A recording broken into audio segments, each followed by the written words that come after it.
Husband takes shocking revenge, affair partner and wife jailed after brutal discovery of her cheating. I never thought I'd find myself in this position.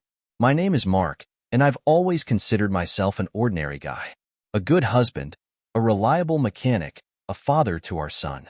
Jessica, my wife of 10 years, was everything to me. But looking back, maybe I was just a fool.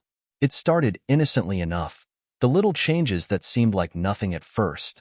Jessica would smile at her phone, her laughter a bit too guarded, her gaze wandering off into some secret thought. Late nights, catch-ups with friends, she called them. I wanted to believe her. I truly did. We'd built a life together. After all, and you don't just toss away 10 years of love and trust over a hunch. But doubts have a way of planting themselves deep, growing roots you can't ignore. One evening, after I got home early from work, I noticed she'd left her laptop open on the kitchen counter. Just a glimpse, that's all it took. The message notification flashed on the screen, and there, in plain sight, was a conversation with someone named Ethan. My heart sank, my pulse raced. I scrolled through the messages, each word stabbing deeper than the last. Flirty comments, secret meetings, and worse, photos that burned my vision. My hands trembled as I closed the laptop, my mind swirling with confusion and anger. That night, I lay awake, staring at the ceiling, my mind racing with images I couldn't shake off. This was more than a fling. It was a full-blown betrayal. But I wasn't the type to let it go quietly. Not yet, I whispered to myself, resolving that Jessica and her lover would pay for every single betrayal. The next morning, I put on a calm face, pretending everything was fine. I greeted Jessica with a kiss on the cheek, trying to act like the devoted husband I'd always been. Inside, though, I was seething, my mind already plotting. I knew I couldn't confront her right away. I needed to know everything first, every detail, every meeting, every lie. Only then would my revenge be complete. Jessica went about her day, oblivious to the storm brewing within me. Once she left for work, I took the first step. I called an old friend, Rick, who had a background in private investigation. Rick owed me a favor, and when I explained the situation, he agreed to help me without hesitation. Days turned into weeks as Rick dug deep, tracking Jessica's every move. I was shocked at how easily she lied to me, how she could look me in the eye and fabricate entire stories to cover her tracks. She was good at it, almost too good, and with each passing day, my resolve grew stronger. Then, one evening, Rick called with an update. His tone was heavy, his words measured. "Mark, you're not going to like this." "What is it?" I asked, gripping the phone tightly. "Your wife's affair with this guy, Ethan. It goes deeper than you thought. They've been meeting at his place, your place, even at a hotel in the next town over. I have pictures, timestamps, messages. It's bad, man." I felt a sharp sting in my chest, as though someone had punched me squarely in the gut. But rather than crumbling under the weight of the betrayal, I felt my anger solidify into something cold, something lethal. "Send me everything you have," I said, my voice eerily calm. Rick hesitated. "Mark, just think it over. Don't do anything you'll regret." But I'd already made up my mind. Jessica and Ethan thought they were clever, sneaking around behind my back. But I was about to show them just how wrong they were. The evidence Rick sent over was devastating. Photos of Jessica smiling at Ethan, holding his hand, laughing as if they were the only two people in the world. There were timestamps, receipts for dinners, and hotel reservations. Every single piece of evidence was a nail in the coffin of our marriage, and each one burned itself into my memory. That night, as Jessica slept beside me, I couldn't bear to look at her. Every breath she took seemed like an insult, a reminder of how easily she'd lied to me, betrayed our vows. But I kept up the act, knowing the time wasn't right to confront her. No, I had a much bigger plan in mind. I spent the next few days carefully laying out each step of my plan. I worked out every detail, every move. When I was ready, I called Rick again. "Rick, I need one more favor. Can you get me some background on this guy, Ethan? Everything you can find. I want to know who he is, where he lives, his habits, his routines." Rick sighed on the other end of the line. "Mark, I hope you're not planning anything drastic. Just find out what you can," I replied, my voice as cold as steel. Rick delivered. Within a day, I had a complete dossier on Ethan. Turns out, he was a mid-level executive at a real estate company in the next town. Someone with a flashy lifestyle but questionable ethics. The more I learned, the more I realized what a sleaze he was. He wasn't just fooling around with Jessica. He had a track record of preying on married women, enjoying the thrill of being the other man. I felt my anger reach a boiling point. This wasn't just about Jessica's betrayal anymore. It was about taking down Ethan too. I waited for the right opportunity, biding my time. Every morning, Jessica left for work, blowing me a kiss as if everything was perfectly normal. But that small gesture only fueled my resolve. I wanted to see her expression when her perfect world unraveled right in front of her eyes. I began subtly preparing for the fallout. First, I met with a divorce lawyer and discreetly set the paperwork in motion. My lawyer, a no-nonsense woman named Sandra, listened quietly as I told her everything. When I finished, she leaned forward, eyes sharp with understanding. "You have grounds, Mark. Solid grounds. And with the evidence you have, she won't be entitled to much. Do you want to file immediately?" "No," I said, shaking my head. "Not yet. I want her to feel comfortable, like everything is normal. Then, when she least expects it, I'll pull the rug out from under her." Sandra nodded, understanding my need for control. "In that case, I'll prepare the documents and keep everything ready. When you're ready to proceed, just let me know." That night, I lay awake again, thinking of the life Jessica and I had built. I felt an ache of sadness as I recalled the good times, the laughs, the promises we'd made. But any hint of doubt was washed away by the reality of her betrayal. This was my chance to reclaim my life, to make sure neither she nor Ethan would walk away unscathed. I spent the following week preparing my grand finale. I wanted every detail perfect, every piece of evidence arranged to ensure the impact was undeniable. And, finally, I was ready. The morning of my planned revelation dawned bright and clear. It was almost ironic, the cheerful weather contrasting sharply with the storm about to hit Jessica's world. I got dressed as usual, kissed her goodbye, and watched as she drove off to work. My heart pounded with a mix of anticipation and grim satisfaction. Today was the day. Once she was gone, I drove to Ethan's office. I'd done my homework, his schedule, his lunch breaks, everything. I waited in my car a few blocks away, watching the building's entrance through the rearview mirror. It wasn't long before he stepped outside, phone in hand, his smug grin barely concealed. I followed him to a cafe nearby. Once he was seated and occupied with his phone, I walked up to his table and sat down across from him. He looked up, startled, clearly not expecting me. "Mark, right?" he asked, his eyes narrowing as he tried to gauge my expression. "That's right," I replied, keeping my tone calm. "Nice to finally meet you, Ethan." He tried to play it cool, but I could see the flicker of panic in his eyes. "Look, man, if you're here to talk about Jessica—" "I am," I interrupted, my voice steady. "But not in the way you think." I slid an envelope across the table, watching as he picked it up, his face paling as he opened it. Inside were copies of the photos, text messages, and hotel receipts Rick had collected, evidence of his entire sordid affair with my wife. He flipped through the papers, his fingers trembling. "Look, Mark, this doesn't have to go public. We can keep this quiet." I laughed, low and humorless. "Quiet? You think that's what I want?" I leaned forward, my gaze cold. "I want you to understand that this isn't just going away. I'll be serving divorce papers to Jessica today. You can take her if you want, see how well that goes. But there's something else I wanted to give you."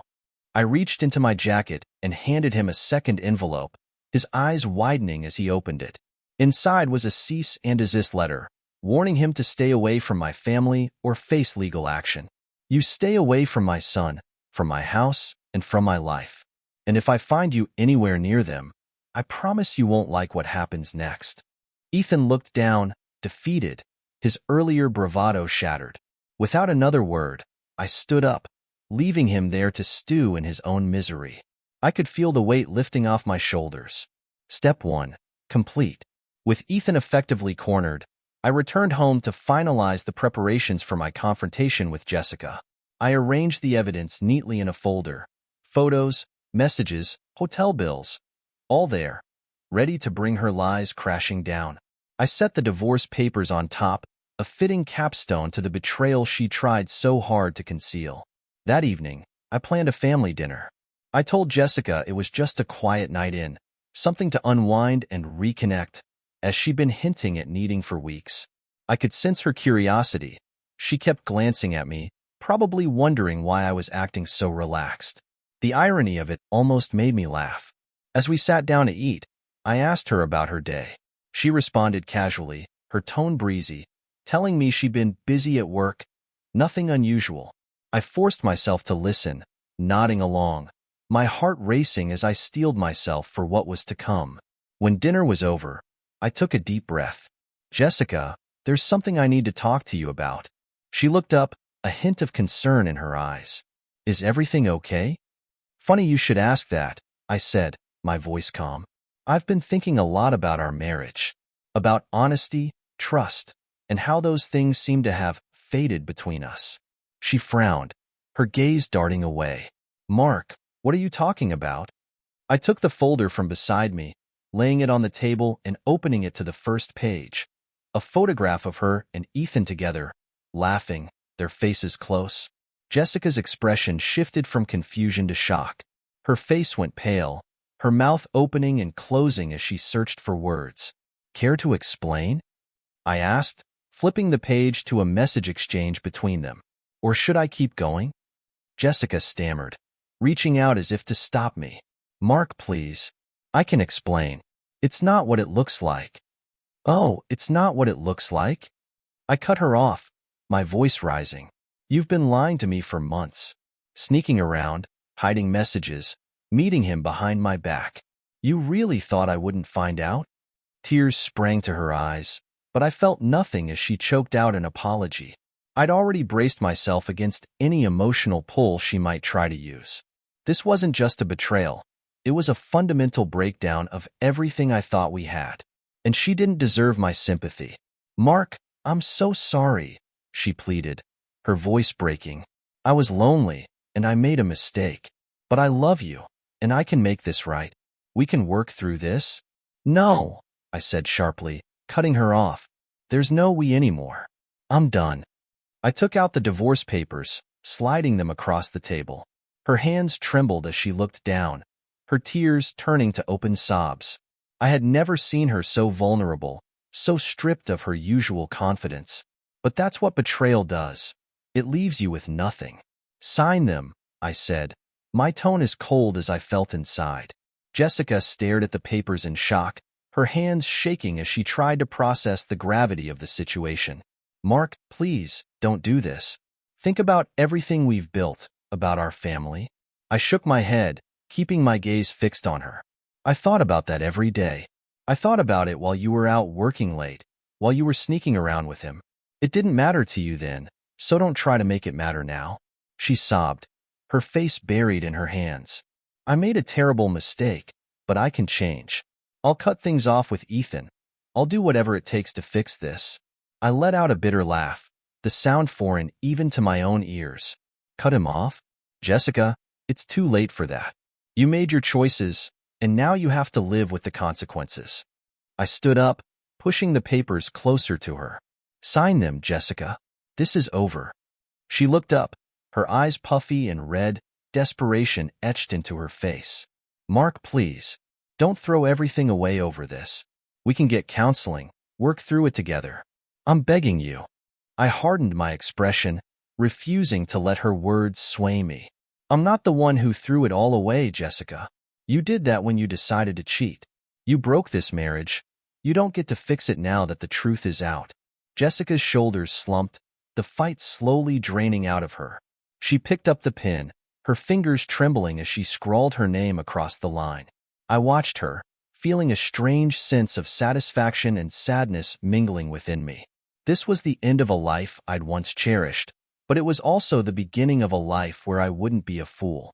When she finished, she looked up, tears streaming down her face. What now? She whispered. I took the papers, folding them neatly. Now, you leave. And you don't come back. She flinched, the harshness of my words hitting her like a slap. But I didn't care. I'd given her everything, and she had destroyed it. This was her punishment, her reality now. Jessica's sobs filled the silence as I turned away, gripping the signed papers like a lifeline. But I wasn't done yet. There was still one more thing I needed her to understand. One more truth she'd have to face before I could truly let go. "I have no intention of letting you take our son with you, Jessica," I said, my voice steady and calm. "You can go to your lover, or wherever you want, but our boy stays here." Her head snapped up, her eyes wide. "You can't do that, Mark. He's my son too." I leveled my gaze at her, feeling a fierce determination surge through me. "You can fight it, Jessica, but I have enough evidence here to make sure you don't stand a chance. I'm not about to let you drag him into your mess." She opened her mouth to argue, but the weight of my words seemed to sink in. She knew I was serious, that I wouldn't back down. Her shoulders slumped as the reality of her actions washed over her. The defiance, the entitlement, it all faded, leaving only the raw, painful truth. After a long silence, she whispered, "So that's it, then? I'm supposed to just leave?" I nodded, my expression cold. "Yes. You made this choice the moment you started lying, the moment you chose someone else over your family. So, pack your things and go." She stared at me, broken, before finally nodding. Without another word, she moved upstairs, her footsteps heavy with defeat.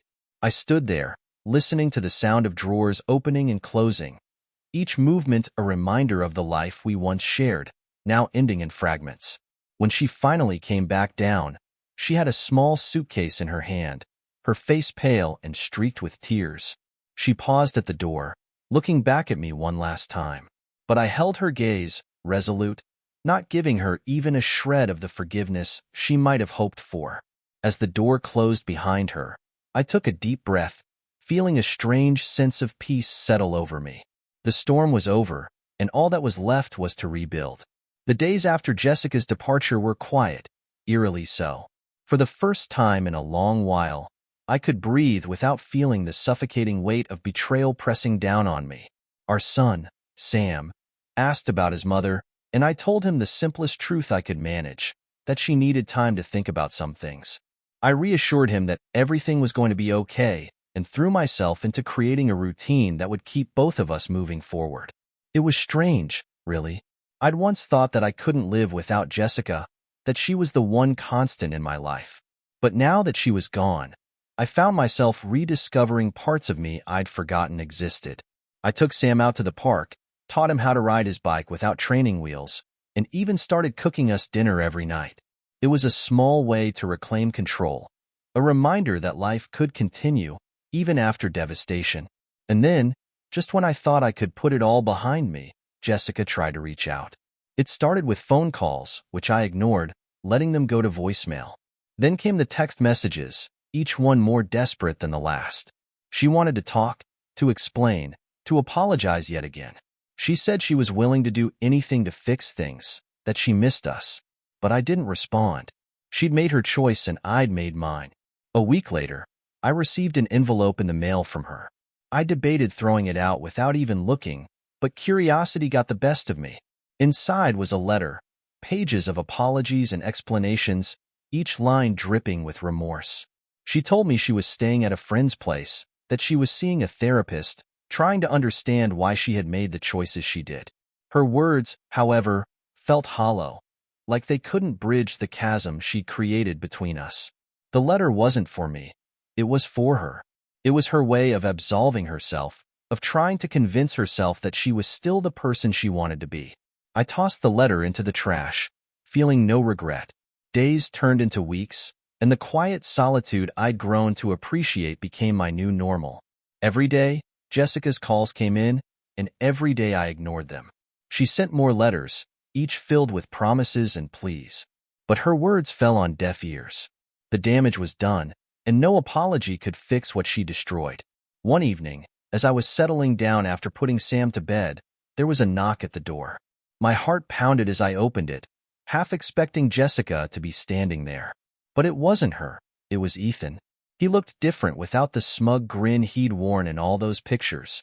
Instead, he looked haggard, his shoulders slumped, his eyes wary as he shifted under my gaze. I stared at him, surprised and more than a little irritated by his nerve. "Mark," he began, his voice strained.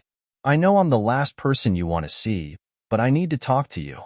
I clenched my jaw, barely keeping myself from slamming the door in his face. "I don't think there's anything you and I need to discuss, Ethan." He put up his hands, a pitiful attempt at a placating gesture. "I get it, believe me, but I need you to understand. I never meant for any of this to happen.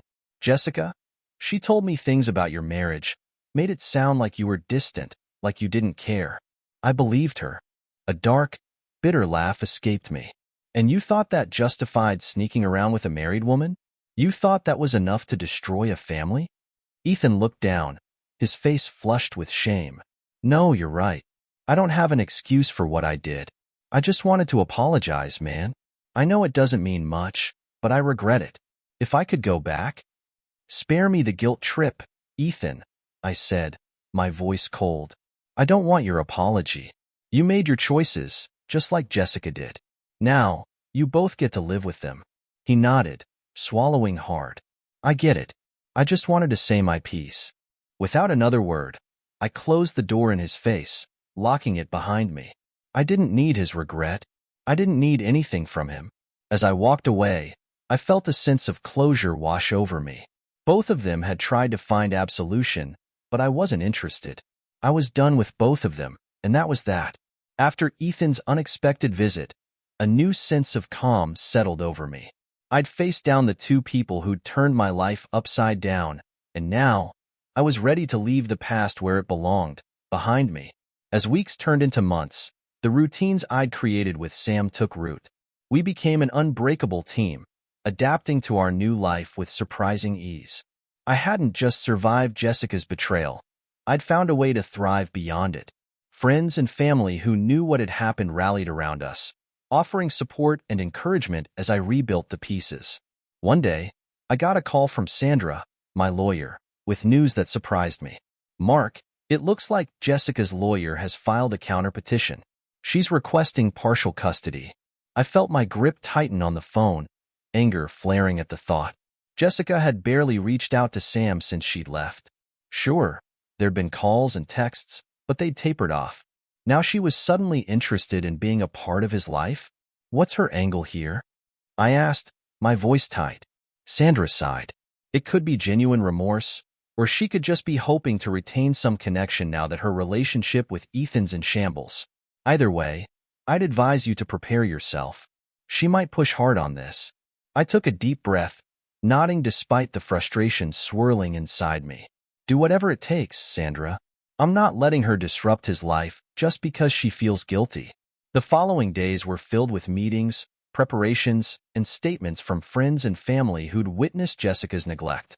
I refused to let her tear down what little stability Sam and I had rebuilt.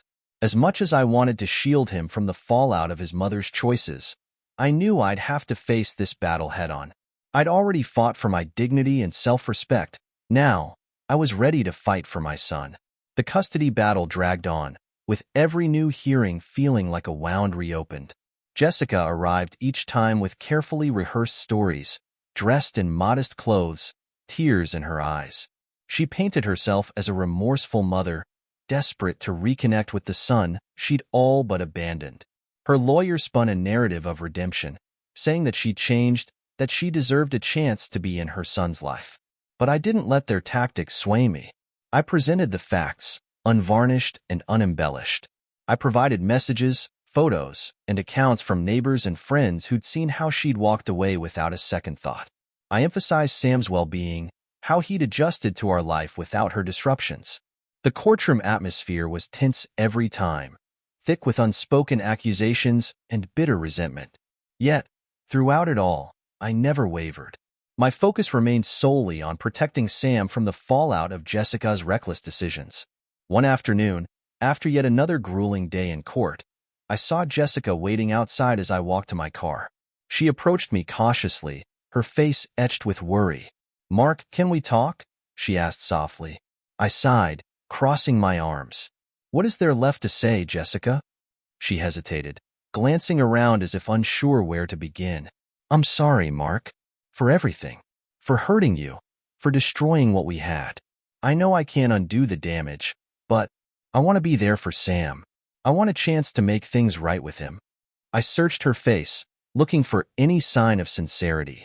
And maybe, buried beneath her regret, I saw a glimpse of the woman I'd once loved. But the trust was gone, the wounds too deep to heal with words alone. Jessica, it's not about me forgiving you. It's about what's best for Sam. You made choices that took you out of his life. Now you have to accept that he and I have built a life without you. She opened her mouth to argue, but I shook my head, cutting her off. This isn't about your guilt. It's about him, and I won't let you use him to make yourself feel better. With that, I walked away, leaving her standing there, clutching at straws in the aftermath of her own making. Jessica's attempts to sway the court grew more desperate as the hearings continued. Each time we met in that courtroom, I saw more cracks in her facade. It was almost as if the weight of her choices had finally started sinking in, leaving her a shadow of the confident woman she once was. She looked worn, her face pale and lined, her once defiant eyes now hollow. Then came the day of the final hearing. Our lawyers presented their closing arguments, each side summarizing months of evidence and testimony. Sandra was relentless, making it clear that Sam's stability and well-being would be best protected under my care. Jessica's lawyer argued that she deserved a second chance, that a mother's love should be valued in a child's life. But even as he spoke, I could see Jessica staring down at her hands, no longer even trying to meet my gaze. She seemed to know that her case was weak, that there was little left she could do to change the outcome. When the judge returned with a verdict, the room fell silent. He addressed us both with the stern authority that only years of experience could provide. After reviewing the evidence and hearing both parties, he began. I have reached a decision.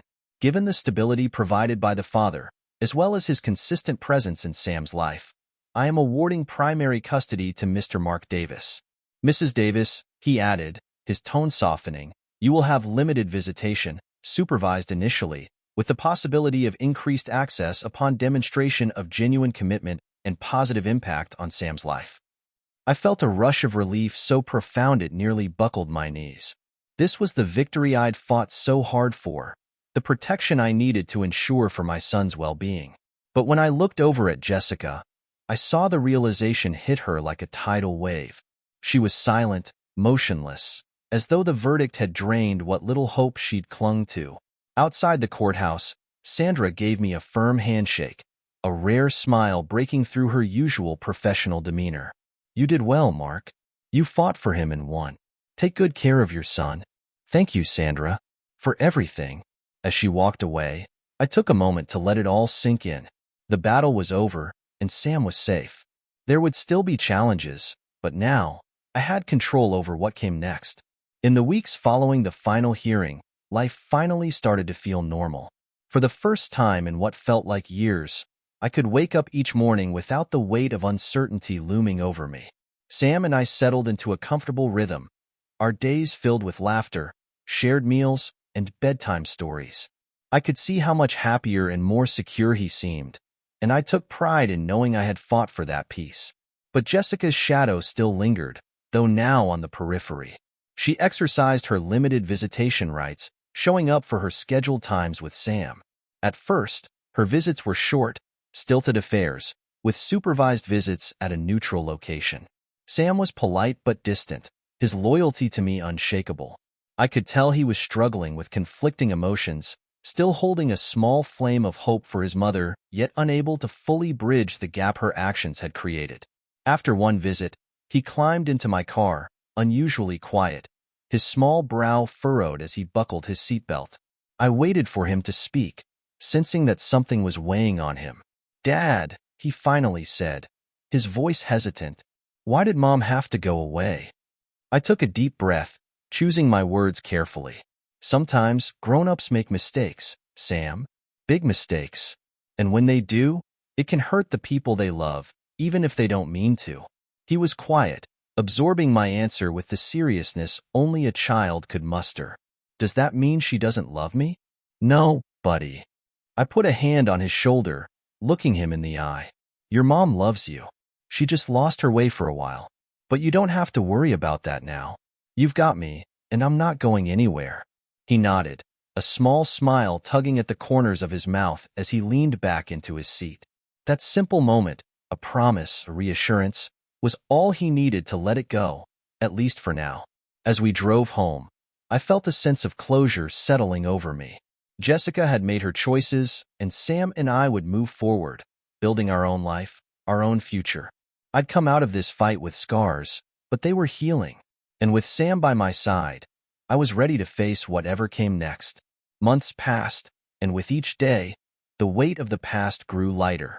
Jessica's sporadic visits became less strained, though Sam remained cautious, a reflection of his resilience and his choice to stay close to those who had stood by him. I knew he might never fully understand the complexity of what had happened between his mother and me, but I was determined to show him what it meant to rebuild, to persevere. One crisp fall evening, Sam and I were sitting on the porch, watching the sunset. He was laughing, recounting a story from school, his face animated and full of light. It struck me then how much we had both changed since that fateful day when my life had been torn apart. I had rediscovered strength I didn't know I had, and Sam had grown braver, wiser in ways I had never expected for a child his age. The echo of the doorbell interrupted our moment, and I went to answer it, surprised to find Jessica standing on the other side. She looked different, softer somehow, her gaze more open than I'd seen in a long time. "Mark," she began, her voice steady but laced with emotion. "I just wanted to thank you for letting me stay in Sam's life, even after everything." I nodded, holding back a mix of conflicting emotions. "He deserves to know his mother, Jessica. That's all this has ever been about, him." She gave a small, sad smile. "I know, and I'll keep working to make up for the mistakes I made, for his sake." With that, she turned and walked away, leaving me with a feeling that was hard to place, something between peace and finality. I returned to the porch, sitting down beside Sam. He looked up at me, his gaze curious. "Was that Mom?" "Yeah," I replied. "She just wanted to say goodbye." Sam nodded, satisfied, and leaned his head against my shoulder as we watched the last light dip below the horizon. In that quiet moment, I realized that, for the first time in what felt like a lifetime, I was truly free. As the darkness settled around us, I felt a new dawn rising within. Sam and I would continue, just as we had, building a life rooted in trust and resilience. The future, for the first time in a long time, felt bright and unburdened. Thank you for joining this journey. If you've faced moments of betrayal or struggle, know that healing and strength are always within reach. Share your thoughts, subscribe for more stories, and remember, you're never alone in the journey of rebuilding. ****